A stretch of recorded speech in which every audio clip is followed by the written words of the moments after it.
سوف لن ننسى لكم هذا الجميل. ارفعوا أقلامكم عنها قليلا واملأوا أفواهكم صمتا طويلا. لا تجيبوا دعوة القدس ولو بالهمس كي لا تسلبوا أطفالها الموت النبيلا. واتركوا القدس لمولاها فما أعظم بلواها. إذ فرت من الباغي لكي تلقى الوكيل طفح الكيل وقد آن لكم أن تسمعوا قولا ثقيلا.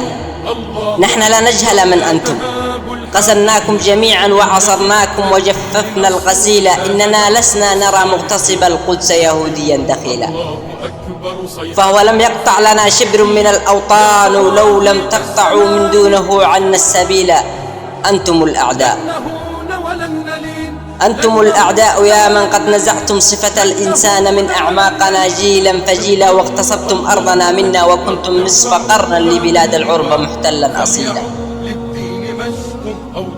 أتعدون لنا مؤتمرا كلا كفى شكرا جزيلا. لا البيانات ستبني بيننا جسرا ولا فتل الإدانات سيجديكم فتيلا.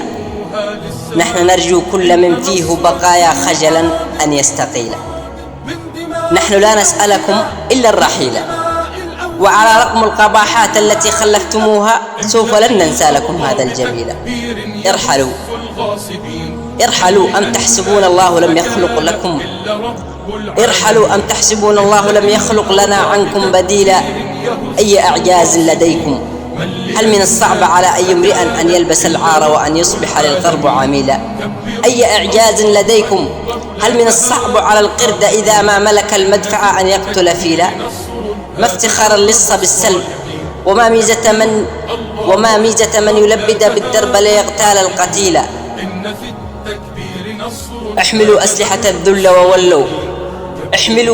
الذل وولوا لتروا كيف نحيل الذل بالأحجار عزا وندل المستحيل. ارحلوا سوف لن ننسى لكم هذا الجميل. لن نهون ولن نلين كبروا الله أكبر ارفعوها باللواء.